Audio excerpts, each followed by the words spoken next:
Dear Excellencies, dear ladies and gentlemen, friends and colleagues, on behalf of UNESCO, let me wish you a warm welcome and congratulate Psiloritis with its 20th anniversary already.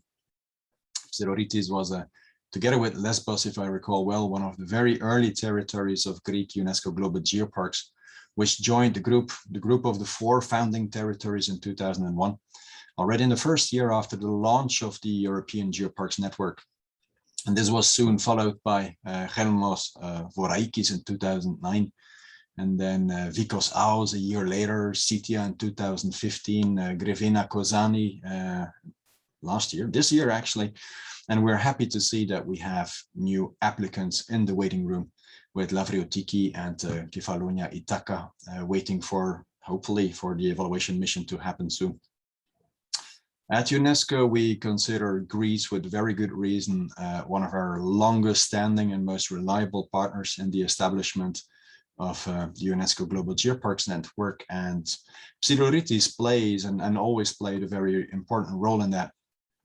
I don't think I have to explain the virtues of UNESCO Global Geoparks. I believe that most people attending the event today will be convinced of that. But we see that the concept now also picks up in other parts of the world. And the adventure started out with just a handful of geoparks. We're 169 now, 169 in 44 countries all over the planet. And many more are lined up, including in Latin America and Asia, and soon as well in Africa and in the Arab states, 2 regions where we are really concentrating our efforts. A UNESCO Global Geopark is indeed a concept that manages to combine the protection of its territory, its geological, its natural, its cultural beauty, with a sustainable development, mainly through the stimulation of tourism and the creation of small enterprises. And it's also one of the few site designations, I believe, that manages to connect so well with its local communities, with its schools, with its students, with visitors, with its inhabitants, but also with scientists and researchers. It's really a living network where people keep on learning from each other. And the presence of so many partners of the Geopark here today, and the many cultural events that will happen throughout the day, are just a testimony of this joint commitment. And I wish Psiloritis a bright and a long future.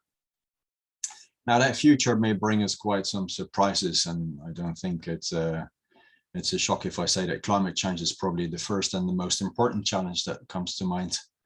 And Greece has not been spared here. Greece has, these last years, been hard hit by long periods of drought, and the resulting wildfires have caused tremendous damage and cost many lives. And we follow this with great concern. Of course, our sympathy certainly goes to those affected, and I hope that Crete and the rest of Greece stay safe from harm. It is a challenge, though, that we will have to tackle collectively. It's a joint effort, it's a joint responsibility, and UNESCO Global Geoparks can play and do play actually an important role in that.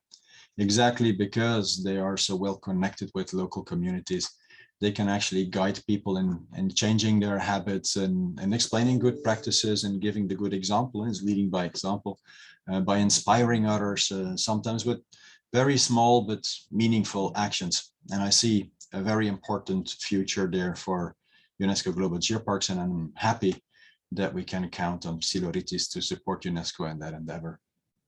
Let me end by thanking in particular Bobbies here in the Geopark team for their really, truly exceptional work. Your expertise and your relentless efforts to support the network, be it the European network or the global network, it's truly inspiring for us all, and we consider you as one of the great Greek ambassadors to UNESCO.